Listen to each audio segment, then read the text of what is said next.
Hello friends, मैं हूं स्वप्निल और आप देख रहे हैं predator power house.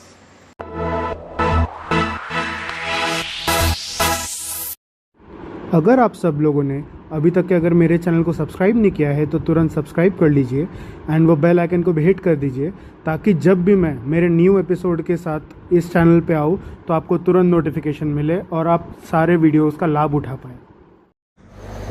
Hello everyone, सो आज का टॉपिक रहेगा गूंज कैटफिश के ऊपर। गूंज कैटफिश मैंने जो फर्स्ट टाइम मैंने देखा था, जो इंडिया में मैंने फेसबुक पे मैंने फ़र्स्ट टाइम देखा था रोहित के पास। एंड यस, ये वीडियो एंड फ़ोटो ये रोहित के पास की गूंज की कैटफिश की वीडियो एंड फ़ोटो है। एंड उस समय से ही मैं इससे पालना बहुत चाह रहा था बिकॉज़ ये भी एक मॉन्स्टर वैरायटी फ़िश है। एंड यस, ये फ़िश इंडिया में भी पाई जाती है एंड इंडिया की one of the biggest fishes में से आती है ये। फर्स्ट टाइम मैंने रोहित के पास देखा था। एंड सेकेंडली दूसरा एक इंटरनेशनल फ़िश फोरम ग्रुप है, उसमें एक मेरा फ्रेंड है डैनी, उसके पास भी सेम गूंज कैटफिश था। उसने उसका नाम डाइब्लो रखा था, बट अनफॉर्चुनेटली डाइब्लो एंड रोहित के पास का जो गूंज है वो किसी कारण उनकी डेथ हो गई। एंड उसके बाद मैं बहुत ज़्यादा सोच में था कि मतलब मैं फ़िश कहाँ से लूँ। बहुत क्यूरियोसिटी थी मुझे कि मेरे को भाई चाहिए, मुझे मतलब फ़िश मेरे को ये पालना है।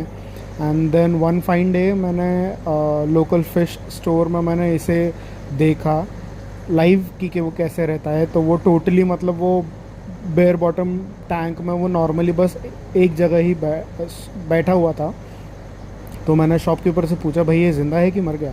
तो वो बोले ये ऐसे ही रहता है। एंड देन उसके बाद में मैंने उसका रेट वगैरह पूछा तो उस समय उन्होंने मुझे नियर अबाउट 1300 रुपीज़ के आसपास का कॉस्टिंग मुझे बताया था। 6 इंचेस के आसपास का साइज़ था। उसके बाद फिर मैंने उसके ये गूंज कैटफिश के बारे में मैंने पूरा का पूरा स्टडी किया कि ये कैसा रहता है, कहाँ रहता है, किस हैबिटेट में रहता है, क्या खाता है, क्या खाना पसंद करता है, वाटर क्वालिटी कैसी चाहिए उसको एंड बाकी सब कुछ। एंड फाइनली मैंने मेरा फर्स्ट गूंज कैटफिश मैंने परचेज़ किया। एंड यस, ये रही उसका वीडियो। एंड जैसे ही आप सब देख सकते हैं कि ये गूंज कैटफिश मैंने जिस दिन लाया था ये उसी दिन का वीडियो है। ये जो गूंज कैटफिश का जो साइज़ है ये अराउंड 5.5 इंचेस के आसपास का साइज़ था। एंड ये मुझे नियर अबाउट 1000 रुपीज़ के आसपास का मेरे को प्राइस पड़ा था इसका। एंड इसके बाद मैंने उसको नीचे मेरे जो मेन टैंक का जो बॉटम टैंक है मैंने उसमें रखा था। उसके साथ में ऑरेलिया थी, जो एक अरवाना था, एशियन अरवाना था, मैंने उसको साथ में रखा था। उसके जैसे अरवाना था तो मैं हमेशा मेंटेन करता था। जैसे ही कोई भी न्यू फ़िश को सेटल होने को एटलीस्ट 2 से 3 दिन लगता है। एंड जैसे ही मेरे टैंक का बैकग्राउंड आप देख सकते हैं कि ब्लैक था, बट उसमें लाइट इंटेंसिटी ज़्यादा होने के कारण वो ब्राइटनेस अच्छी खासी थी। तो वो कॉर्नर में ही, हालांकि वो मतलब वो एज के कॉर्नर में ही रहता था हमेशा, वो एक तरफ दब के। उसके बाद फिर वो मतलब वो मेरे जब मैं फीडिंग करना चाहता था उसको या फीड करता था तो मैंने उसको कभी अपने आँखों से देखा नहीं कि वो फीड ले रहा है। ऑल्दो अरवाना खाने के बाद में कुछ खाना नीचे चले जाता था, 1-2 पीस मैं कभी गलती से एक दिन भूल गया। देन नेक्स्ट डे देखा तो वो गायब था। तो फिर काफ़ी दिन हो चुके थे, मैंने उसको बस बहुत टेंशन में आ चुका था कि भैया खाना क्यों नहीं खा रहा है। एंड बट मैंने एक चीज़ देखा कि उसकी ना बॉडी मतलब पतली हो रही है, ना वो कुछ बीमार हो रहा है, एक्टिव है, ना उसको कुछ प्रॉब्लम है, कोई गलत साइन नहीं है उसके बॉडी का, ना वो खाना एक्सेप्ट कर रहा है, ऐसा भी कुछ नहीं दिख रहा था। बट उसके बाद जैसे वो साइज़ 8 इंचेस के आसपास जब उसका पहुंचा कुछ महीनों बाद, देन मैंने उसको सोचा कि एक काम करते हैं, वो नीचे के टैंक में शायद वो सेटल नहीं हो पा रहा है तो उसको नीचे के टैंक से निकाल के ऊपर के टैंक में उसको शिफ्ट करते हैं, जिसमें red tell catfish and arowana, जो सिल्वर अरवाना है, वो ऑलरेडी थे उसमें। मेरा वो बहुत बड़ा एक्चुअली रिस्क था मेरे को उसमें डालने के लिए, क्योंकि रेड टेल कैटफिश उसको ईजीली खा सकता था। बट मैं उसको देख नहीं पा रहा था कि वो प्रॉपरली उसको मतलब बॉटम टैंक में उसका एक्टिविटी नहीं देख पा रहा था, वो खा रहा है कि नहीं खा रहा है। क्योंकि बट वो ज़िंदा था एंड साइज़ बढ़ रहा था ना, वो स्किनी था, नॉर प्रॉपरली फिट था, नॉर्मल बॉडी का शेप था उसका। तो मतलब वो खाना तो कंज्यूम कर रहा था, बट वो मेरे सामने खाना, मतलब मैं जब फीड कर रहा था तब उस समय खाना नहीं ले रहा था वो। बट जैसे ही मैंने उसको मेरे मेन टैंक में शिफ्ट किया, तो उसको करीबन 7 से 10 दिन लग गया उसको सेट होने में। बट जैसे आप देख सकते हैं कि मेरा मेन टैंक जो है वो, उसमें लाइट इंटेंसिटी बहुत ज़्यादा कम है, बट एंड डार्कनेस बहुत ज़्यादा है।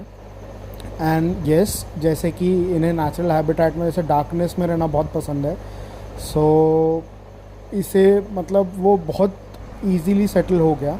एंड देन उसमें मैंने फ़र्स्ट टाइम उसको देखा कि वो मेरे सामने, मतलब वो फीड एक्टिवली फीड पकड़ते हुए, मतलब वो खाना खाना चालू कर दिया था मेरे सामने। एंड देन जैसे वो मैं जैसे आप सबको बताया हो कि मैं स्मॉल पोर्शंस में डेली फीड करता हूँ मैं मेरी फ़िशेस को। सो वो डेली फीड लेने लगा एंड उसके बाद में उसका जो ग्रोथ रेट इतना क्विक हो गया ना। मुझे अभी वो गूंज कैटफिश को पालते हुए हार्डली 1 साल हो रहा है, एंड 1 साल के अंदर ही वो अराउंड 20 इंचेस के आसपास पहुंच चुका है वो। एंड उसको मतलब डार्कनेस बहुत ज़्यादा पसंद है। आपको मैं एक चीज़ बताता हूँ कि गूंज कैटफिश जो है उसको वाटर में जो डिज़ोल्व ऑक्सीजन लेवल होता है वो उसको बहुत ज़्यादा हाई चाहिए रहता है। एंड उस चीज़ को आप मेंटेन करने के लिए आपको फ्रीक्वेंट वाटर चेंज बहुत ज़्यादा ज़रूरी है। या तो आप उसको ऐसे टैंक में रखें जिसमें स्टॉकिंग बहुत ज़्यादा कम हो, या तो वाटर वॉल्यूम बहुत ज़्यादा हो, या तो फिर आपका फ़िल्ट्रेशन यूनिट जो है या फिल्ट्रेशन सिस्टम है, तो आपका उसमें वाटर फिल्ट्रेशन का जो रोटेशन हो रहा है वो बहुत ज़्यादा हाई रहे। तभी मैं आप सबको ये रिकमेंड करूँगा कि ये फ़िश आप पालें। एंड देन उसके बाद में जैसे नेचुरल हैबिटेट में ये वर्टिकल सरफेस में ज़्यादा रहना पसंद करती है। जैसे हालांकि नॉर्मल जो कैटफिशेस होती है वो हाइड करने को देखती है कुछ, जैसे कोई प्लेस है हाइड करने के लिए, तो वैसे मेरे टैंक में वैसे तो कुछ है नहीं। जैसे बेयर बॉटम टैंक है मेरा, सो उसमें एक चीज़ बट मैंने ये रखा है कि उसमें डिम लाइट है, तो ऑलरेडी उसमें मतलब काफ़ी हद तक डार्कनेस रहता है, all because of black tank. So उसमें वो काफ़ी अच्छे से एडजस्ट हो चुका है। एंड वो मतलब अभी रेगुलर फीड भी ले रहा है, एंड उसको सब मेंटेन करने के लिए मेरा एक्चुअली फ़िल्ट्रेशन यूनिट भी काफ़ी स्ट्रॉन्ग है, मेरा जो मेन सिस्टम है उसमें। एंड मैं वाटर चेंज, जो वाटर क्वालिटी मेंटेन करने के लिए जो वाटर चेंज करता हूँ, तो उसमें भी काफ़ी ज़्यादा हेल्प हो जाती है मुझे मेंटेन करने के लिए। एंड सेकंड ऑफ थिंग, मेरे पास में जैसे आप देख सकते हैं कि बड़ा कैटफिश भी है मेरे पास में, रिटेल कैटफिश, तो उसे भी मतलब प्रिस्टीन वाटर लेवल चाहिए उसको, प्रिस्टीन क्वालिटी की वाटर चाहिए उनको। अगर थोड़ा सा भी अगर अमोनिया बढ़ा हुआ है पानी में तो उनको बॉडी में रैशेस आना चालू हो जाते हैं, दोनों कैटफिशेस में। एंड क्योंकि उनको उनके बॉडी में स्केल्स नहीं होते, उनकी जो स्किन होती है वो डायरेक्टली वाटर के केमिकल रिएक्शन से एक्सपोज होती है, तो हल्का सा भी अगर अमोनिया ज़्यादा हुआ है पानी में तो अमोनिया बर्न होने के बहुत ज़्यादा चांसेस है। एंड वो डैमेज उनके रैशेस के इसमें दिखता है कि उनकी बॉडी, उनके स्किन में रैशेस आ जाते हैं। सो यस, अब ये एक चीज़ था। एंड मेरे पास जो वैरायटी है वो यारेली वैरायटी है। यारेली वैरायटी एक्चुअली गूंज कैटफिश में सबसे बड़ी वैरायटी है। एंड ये जो गूंज कैटफिश है ये आराम से 5 फीट 6 फीट 7 फीट तक के इजीली बढ़ सकता है। एंड शायद वाइल्ड में वो और भी ज़्यादा बड़ा होता है। एंड इसकी जो वैरायटी इंडिया में अवेलेबल होती है या नेचुरली जो इंडिया में रहती है वो काली रिवर उत्तराखंड में, जो उनका नेचुरल हैबिटेट है वो वहाँ रहते हैं। इसे मैन ईटर कैटफिश भी कहा जाता है, क्योंकि कुछ कुछ केसेस ऐसे भी दर्ज हुए हैं। जैसे आप जेरेमी वेड के जो मॉन्स्टर फिश चैनल रन करते हैं वो जेरेमी वेड, जो उनके एपिसोड में भी आप देख सकते हैं कि वो स्टोरी बताते हैं उसके बारे में। सो यस, अब ये मैन ईटर फिश है एंड काफ़ी ज़्यादा स्ट्रॉन्ग है, काफ़ी ज़्यादा डेंजरस है, बहुत शातिर होते हैं ये।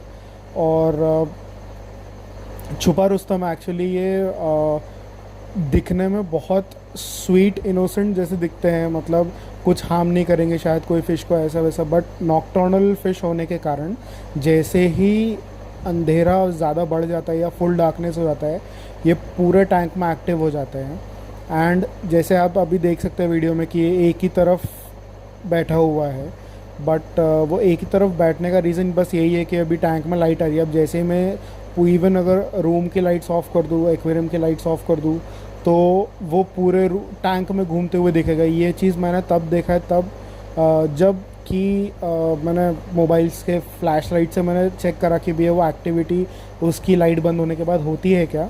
तो येस, वो होती है। एंड उस चीज़ का मैं वीडियो रिकॉर्ड इसलिए नहीं कर पाया क्योंकि टोटल डार्कनेस में फ़ोन के फ्लैश लाइट से ना पूरा ग्लास में रिफ्लेक्शन आता है, तो वो वीडियो नहीं ले पाता हूँ। सो येस, उनको बहुत ज़्यादा पसंद है डार्कनेस। एंड जैसे आप ये देख सकते हैं कि जैसे वो वर्टिकल सरफेस में वो कॉर्नर में ही दिख रहा है आपको, एक्चुअली वो ही कॉर्नर में मेरा जो सम्प से जो पानी टैंक में आता है वही है।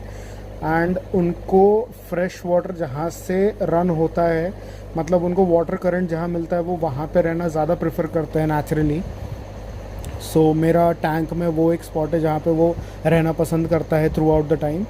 एंड जैसे ही इवन अगर मैं खाना भी अगर उसको फीड करूँ तो वो फीड लेके वो वापस उसके ही पोजीशन में जाके बैठ जाता है। सो अब मेरे जो अब जैसे वो बड़ा होगा तो मेरे पास में और अपग्रेड के प्लान्स हैं मेरे पास ऑलरेडी, तो जिसमें मेरे पास जितने भी मॉन्स्टर वैरायटी के फिशेस हैं सब में वो अपग्रेड पॉन्ड में मैं उनको शिफ्ट करने वाला हूँ।